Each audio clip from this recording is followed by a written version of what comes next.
हजारो कोटींची थकबाकी केंद्राकडून लवकरच येण्याची शक्यता धुसर, तर केंद्राकडून लवकरच निधी मिळण्याचा पाणीपुरवठा मंत्र्यांना विश्वास. शरद पवारांवरती टीका करताना राधाकृष्ण विखे पाटील अजित पवारांवरती घसरले. जनाची नाहीतर मनाची तरी लाज ठेवा. अभिनंदन ठरावावरती बॅनरवर ती मोदी शांचा फोटो न लावल्यामुळे हल्लाबोल. 2024च्या प्रचारादरम्यान अॅट्रॉसिटी टाकत अटकेसाठी तत्कालीन मुख्यमंत्री शिंदे, गृहमंत्री फडणवीसांचा दबाव. मुंबईमधल्या मेळाव्यात भास्कर जाधवांचं वक्तव्य. गुहागर तालुक्यातील ब्राह्मण समाज पाताळ यंत्र. भास्कर जाधवांची टीका. पक्षाऐवजी समाजातर्फे का पत्र दिलं? जाधवांचा सवाल. जातीच्या नावाखाली मतदारांना घाबरवण्याचा प्रकार सुरू असल्याचं विनय नातूंचं प्रत्युत्तर. पुणे विद्यापीठानं व्हॉइस ऑफ देवेंद्र स्पर्धेचं परिपत्रक मागे घेतल्यानंतर आंदोलन थांबवलं. विद्यापीठ राजकीय अजेंडा राबवत असल्याचा विद्यार्थ्यांचा आरोप.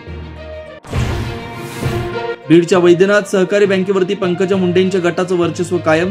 शरद पवार यांच्या राष्ट्रवादीचे राजाभाऊ फड यांचा पराभव. मुंडे आणि पंकजा मुंडेंची सरशी.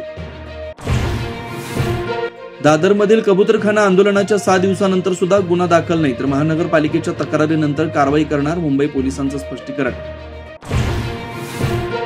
न्यायमूर्ती यशवंत वर्मांना हटवण्याचा प्रस्ताव स्वीकारल्याची लोकसभा अध्यक्षांची माहिती. राष्ट्रपतींकडे प्रस्ताव पाठवणार. 3 सदस्यीय समितीची स्थापना.